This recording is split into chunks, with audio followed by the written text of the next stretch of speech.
Hey everyone, today we are working with pastry and pie dough, and we're going to work on rolling it out, actually filling our tart or pie pan, and then talk about baking it.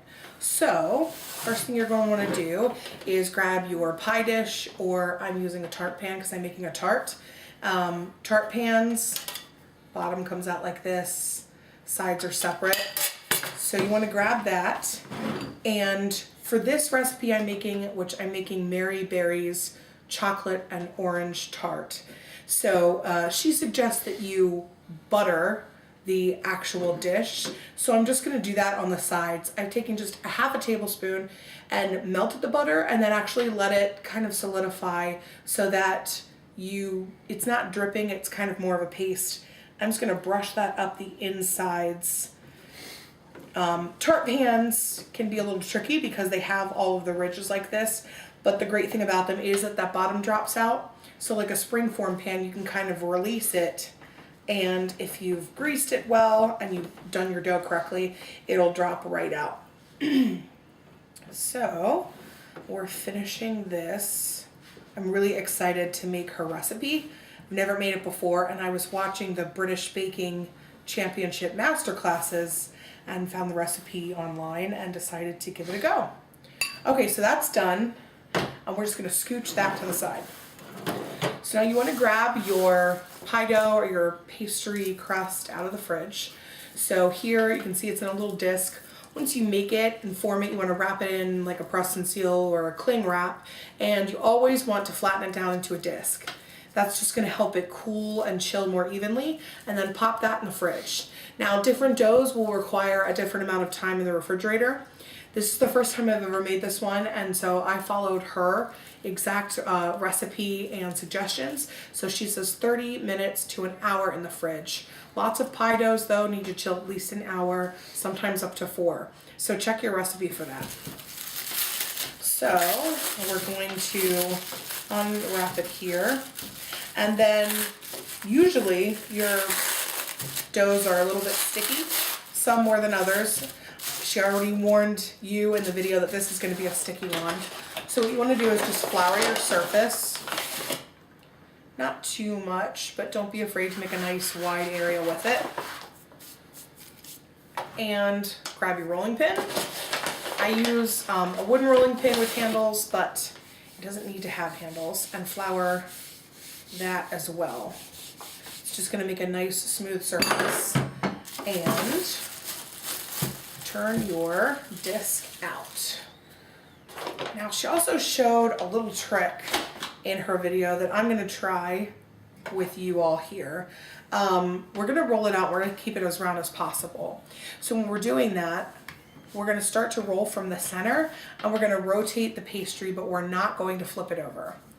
So we're going to keep the same side facing down, and we're just going to keep rotating it. Now it's not going to stay perfectly circular. You can see it's sticking a little to the rolling pin, so I'm just going to put more flour on it. But by rotating it a little bit, you're going to get a more round and even look to it. Now, this dough is going to roll out with pastry. You want it to be pretty thin because you want the pastry to be cooked through, and you don't want to have too much on the bottom. Otherwise, you're going to have a soggy bottom to whatever pie or tart you're making, and that's not any good. No one wants a soggy bottom. So, she did say in her video this one's going to get quite thin, which it does. It looks a little misshapen, but that's okay. We're putting it into a gorgeous tart pan, and you can still feel the center of this is nice and cold, and that is what you want. If there's tearing, that's okay, just mend it. Dough is resilient. And then, depending on the size of your tart pan or your pie pan, because there are different sizes, 9-inch, 11-inch, 12-inch, will depend how much you actually want to roll out and how thin you want it to be.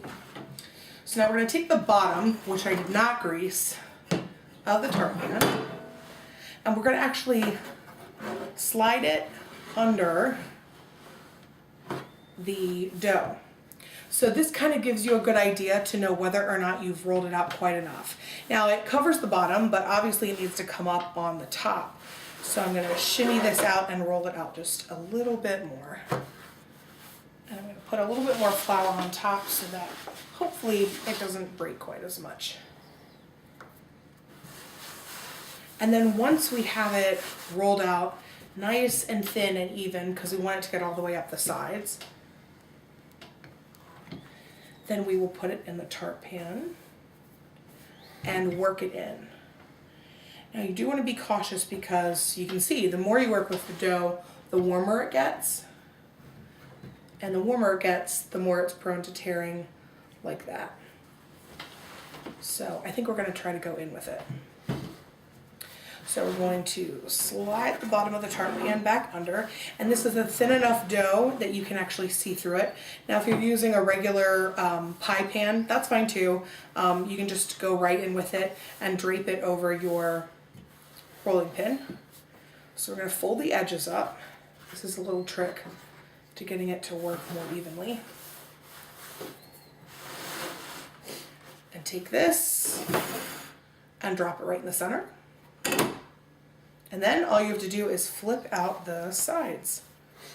So just be gentle with it. It is going to be quite a thin pastry, usually for tarts. So you want to flip it out like that and go around and gently press it just down onto the bottom. We'll worry about the sides in a minute. Now the great thing about pies and tarts is that if your dough isn't perfectly rolled out, or if there's a place that there isn't some, you can patch and you're going to fill it with deliciousness and no one will ever know. That's my secret. So look, I'm going to patch right there. Then you just want to go and press it into all of those beautiful fluted grooves on your tart pan so that when you take it out, you can see all of the pretty edges. They'll be golden brown and it will be beautiful. Like I said, if you have a place, just keep mending. Now with a pie dough, it's usually a bit thicker and easier to work with than this. So when you roll it out and drape it over your rolling pin, you can just roll it out and slowly work it in towards the center and then push it towards the outside.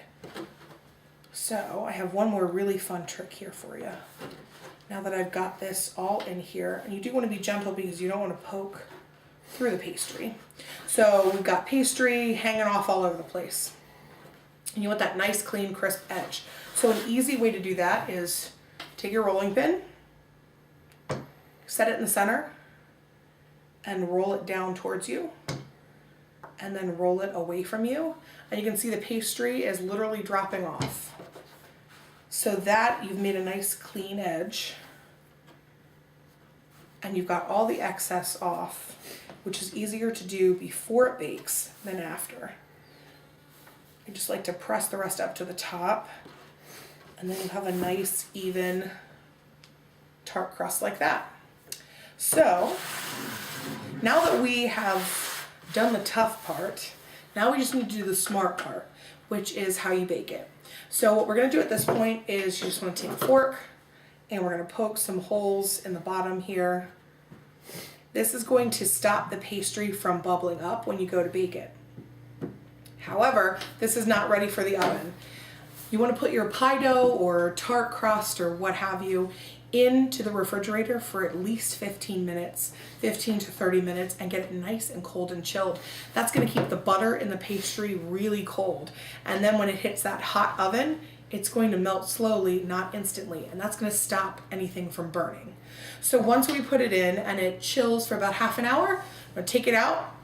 You can put some parchment if you have that, even foil, and then fill it with pie beads, your ceramic weights, and pop that into an oven at 350 or 375, depending on if you're using convection or fan, for about 10 minutes until you see just the edges start to get golden brown. Then you're going to take that out, take out your pie beads, and put it back in for another 5 minutes until the whole thing looks beautiful. And then it is ready for whatever filling it is that you're making. Since I'm doing chocolate and orange, it's actually dark chocolate and white chocolate with orange swirled. So I'll fill it with that after I bake the crust, and it goes back in the oven for just a few minutes until it has a nice jiggly center and sets kind of like a cheesecake. Then when you're all finished, you pop the bottom out, the sides come off beautifully, and you've impressed everyone, all of your friends and family. So I hope you have learned some great tips and tricks on this pastry day. Don't be intimidated by it. It takes some practice, and as you can see, it doesn't always work out perfectly. Sometimes it sticks to the rolling pin. That's okay. It can be just as resilient and beautiful as ever. So until next time, happy baking.